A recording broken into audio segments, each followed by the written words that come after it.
know that I'm here, let's say. Imagine I know that from my magic GPS.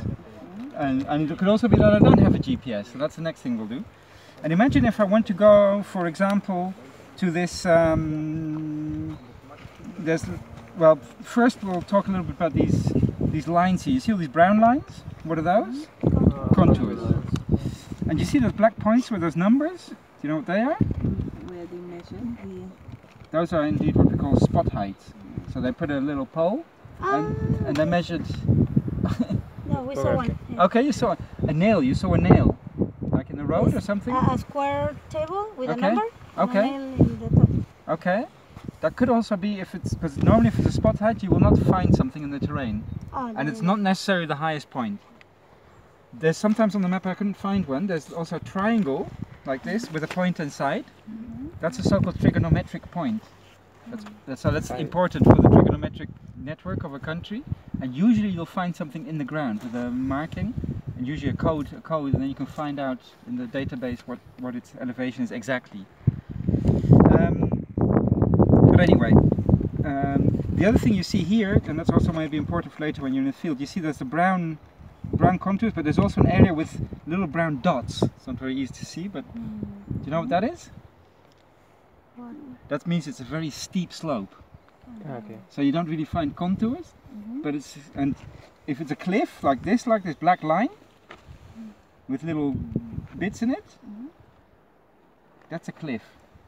So avoid those because you'll fall off it.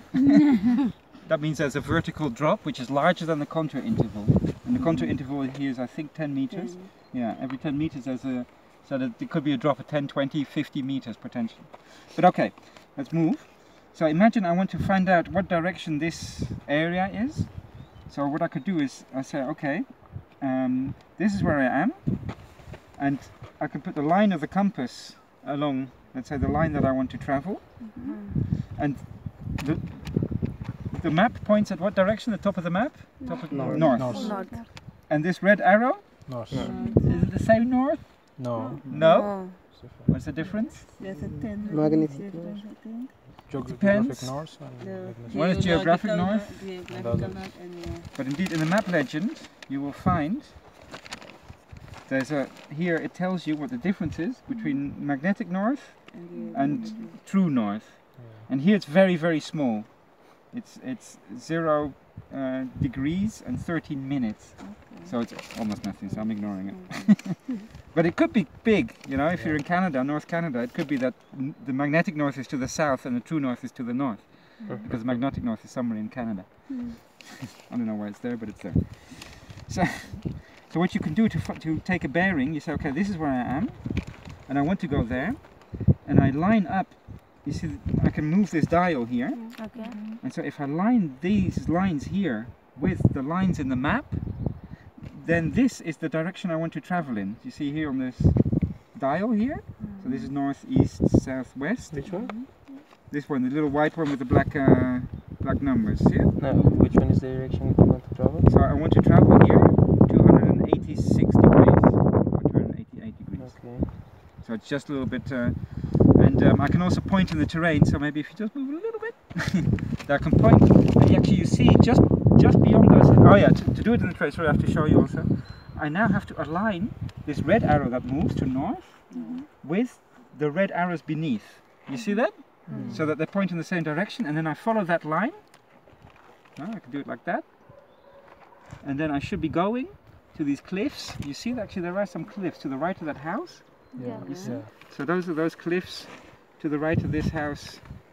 You see to the right of the house here, that cliffs over there. So I found now where to go.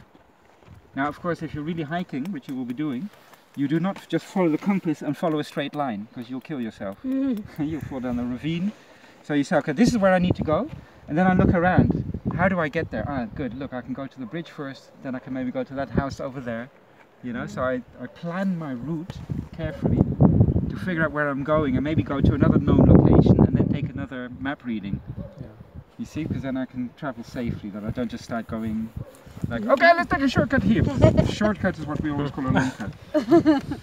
The other thing we can do is also, if I don't have a GPS or my GPS is not working, I can also reverse this procedure and find out where I am on the map. Yeah. And then what I'm going to do is, we don't have so much time, but I'll take one, and what we can do a trigonometrical or a triangulation. So if we take a bearing of 2 points that we can see in the landscape and relate them in the map, Yeah. we can cross these angles, and then we can find out where we are. The intersect. The intersect, exactly. This So imagine I know that this bridge is there, and I know that's this bridge. Yeah. So I know more or less where I am, but not exactly. So maybe if you can move just a little bit. So what I'm going to do, I'm going to take the bearing of this bridge. So I'm going to line up from where I'm sitting, let's say along this, let's say the right